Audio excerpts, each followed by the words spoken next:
بسم اللہ الرحمن الرحیم۔ میرے چینل پر خوش آمدید۔ کہانی کا آغاز کرتے ہیں۔ ملک ایران کی شہزادی پارو بے حد موٹی تھی۔ وہ اپنے موٹاپے سے بہت تنگ تھی، لیکن اس کے باوجود وہ جب کھانا کھانا شروع کرتی تو کھاتی ہی چلی جاتی۔ گوشت شاہی حکیموں، ایران کے بادشاہ، ملکہ اور شہزادی پارو کے بھائی بھی اسے اس قدر بے تحاشا کھانا کھانے سے منع کرتے، لیکن وہ باز نہ آتی تھی۔ اب وہ اتنی موٹی ہو چکی تھی کہ اس سے چلا بھی مشکل سے جاتا تھا، اس لیے سب اسے موٹی شہزادی کہتے تھے۔ موٹی شہزادی اکثر اپنے کمرے میں ہی بیٹھی نظر آتی۔ اسے کھانا کھانے کے ساتھ ساتھ خوبصورت کپڑے پہننے اور زیورات پہننے کا بے حد شوق تھا، اس لیے وہ ہر وقت نئے نئے لباس بنواتی اور پہنتی رہتی۔ اسی طرح انتہائی قیمتی زیورات بھی اس کے لیے خاص طور پر بنائے جاتے۔ آج بھی وہ اپنے کمرے میں بیٹھی نئے زیورات کے ڈبے دیکھنے کے ساتھ ساتھ چرگا کھا رہی تھی کہ اس کی منہ چڑھی کنیز، جس کا نام گلنار تھا، اندر داخل ہوئی۔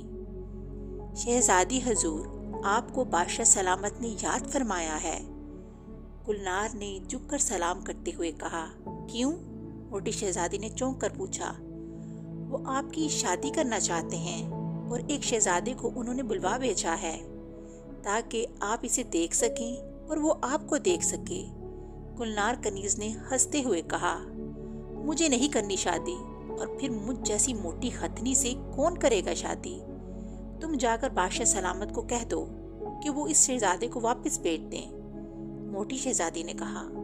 نہیں شہزادی حضور، بادشاہ سلامت ناراض ہو جائیں گے، اور آپ جانتی ہیں نا کہ اگر وہ ناراض ہو گئے تو پھر آپ کا کھانا پینا بند ہو جائے گا، گلنار نے جواب دیا۔ اچھا ٹھیک ہے، میں چلتی ہوں، موٹی شہزادی نے کھانا بند ہونے کی دھمکی سنتے ہی خوفزدہ ہو کر کہا اور اٹھ کھڑی ہوئی۔ پھر وہ واقعی ہتھنی کی طرح جھوم جھوم کر چلتی ہوئی اپنے کمرے سے نکلی اور بادشاہ کے خاص کمرے کی طرف بڑھ گئی۔ تھوڑی دیر بعد جب وہ بادشاہ کے خاص کمرے میں پہنچی تو وہاں بادشاہ کے ساتھ ایک انتہائی خوبصورت نوجوان شہزادہ بیٹھا تھا۔ شہزادی نے جا کر سلام کیا اور ایک بڑی سی کرسی پر بیٹھ گئی۔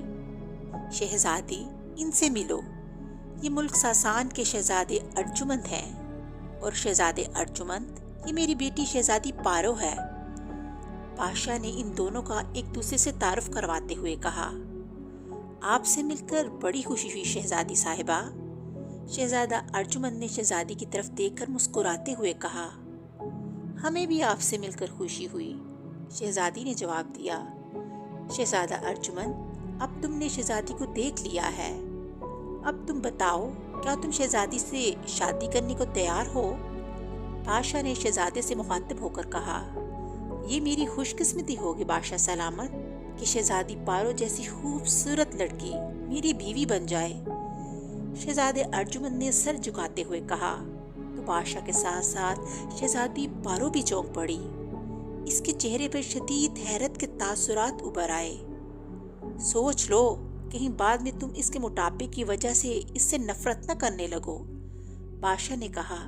ایسی کوئی بات نہیں بادشاہ سلامت، مجھے ویسے بھی موٹی عورتیں بے حد پسند ہیں، بس شہزادی کچھ زیادہ موٹی ہے، لیکن ان کا علاج کرواؤں گا اور یہ اتنی موٹی نہیں رہیں گی، شہزادہ ارجمند نے جواب دیتے ہوئے کہا۔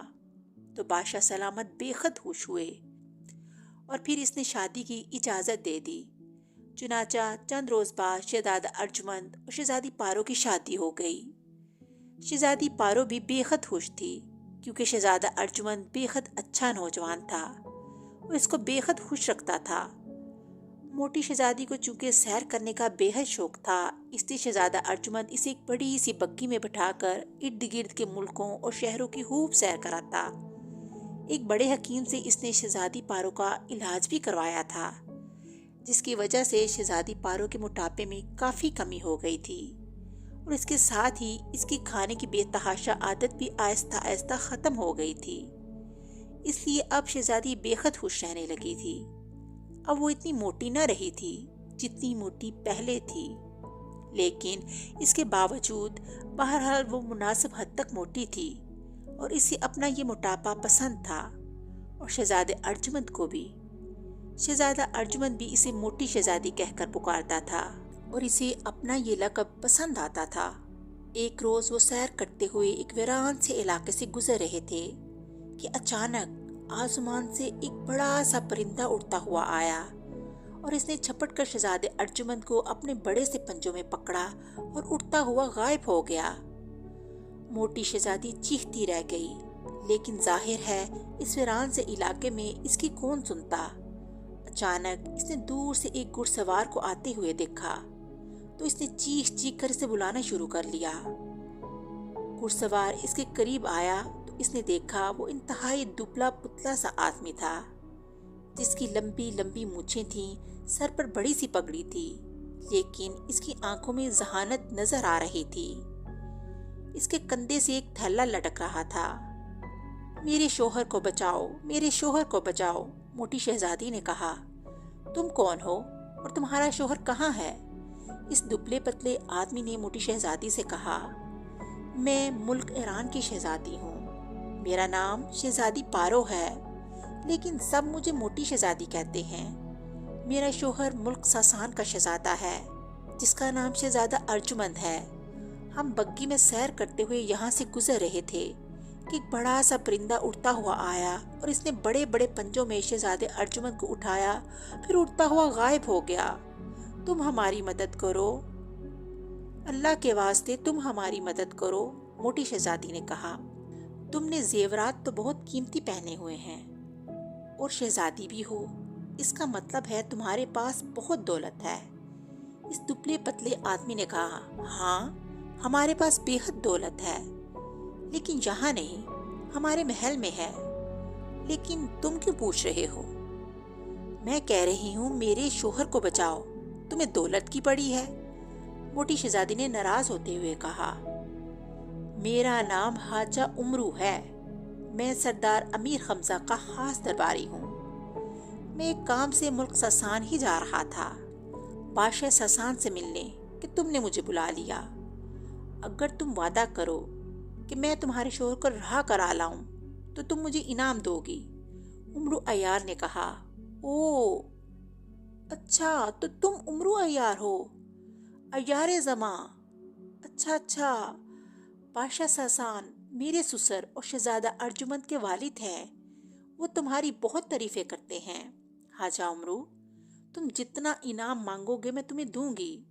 شہزادہ ارجمند کو بچا لو، موٹی شہزادی نے کہا، لیکن کچھ پیشگی انعام تو دو، عمرو نے کہا۔ تو موٹی شہزادی نے انگلی میں پہنی ہوئی قیمتی انگوٹھی اتار کر اسے دے دی۔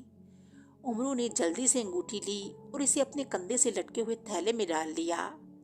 پھر اس نے تھیلے میں سے ایک تختی نکالی اور کچھ پڑھ کر پھونکے ماری تو تختی پر تحریر ابھر آئی۔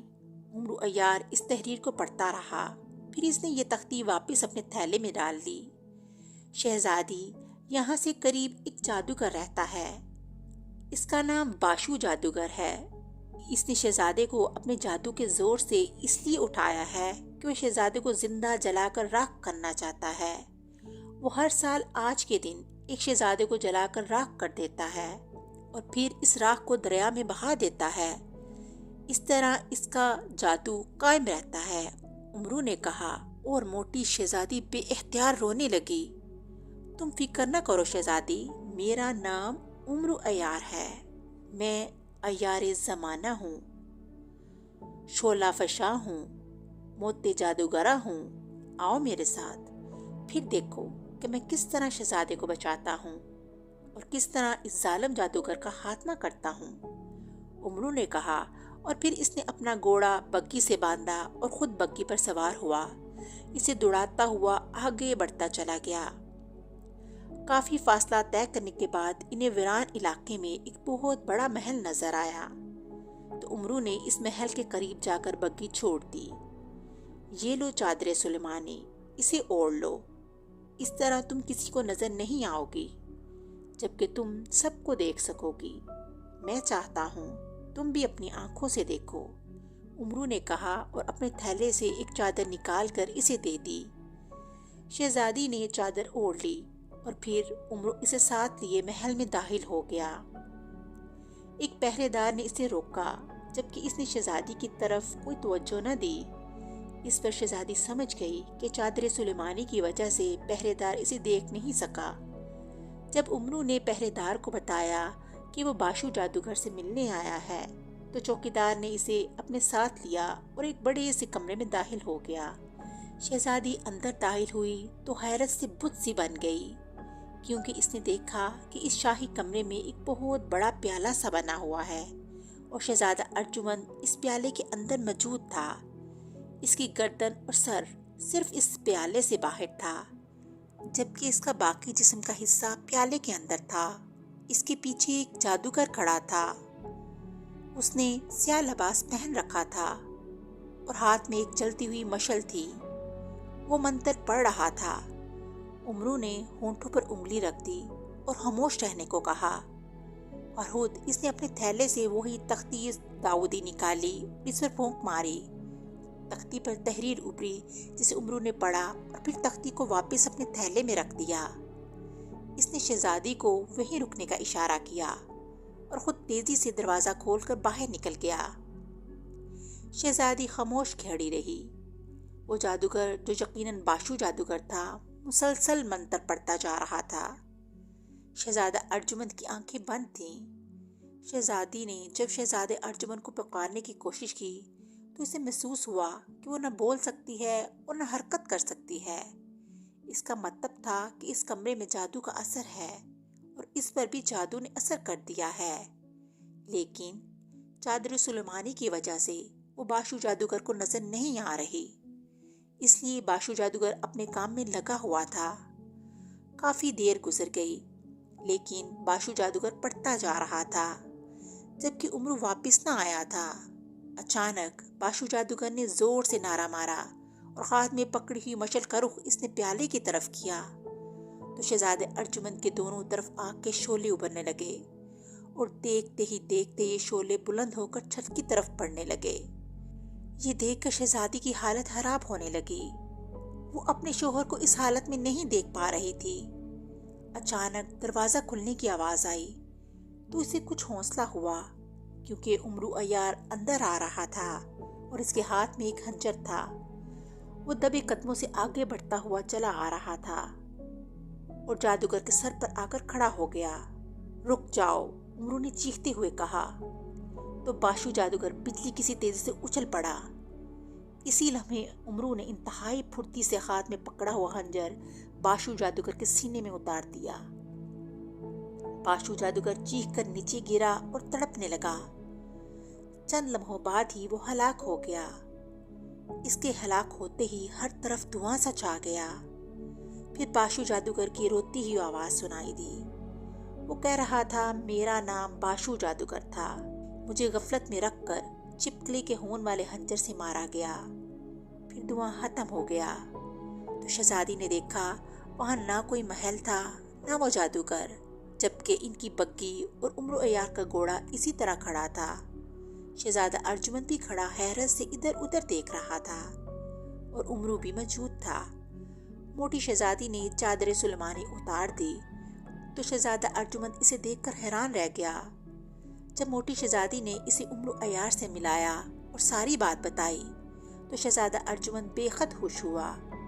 امرو عیار نے انہیں بتایا کہ اس نے تختی داؤدی سے معلوم کر لیا تھا کہ باشو جادوگر اس وقت ہلاک ہو سکتا ہے جب کسی چپکلی کے ہون میں خنجر کی نوک بھگو دی جائے۔ اس لیے امرو کمرے سے نکل گیا تھا اور پھر ایک کمرے میں اسے چپکلی نظر آ گئی جسے اس نے خنجر سلیمانی سے مار ڈالا اور اس کا خون خنجر سلیمانی کی نوک پر لگا کر واپس آیا اور اسی خنجر سے باشو جادوگر کو ختم کر دیا۔ شہزادہ اور موٹی شہزادی اس کی تیزی، پھرتی اور عقل مندی پر بہت حیران ہوئے اور پھر امرو ان کے ساتھ یہ ملک ساسان پہنچ گیا، جہاں موٹی شہزادی نے واقعی دل کھول کر انعام دیا۔ شہزادہ ارجمند نے بھی اسے انعام دیا اور امرو عیار اس قدر انعام ملنے پر بے حد خوش ہوا۔ اس طرح کہانی کا اختتام ہو گیا۔ اگلی کہانی کے ساتھ پھر ملیں گے، تب تک کے لیے اللہ حافظ۔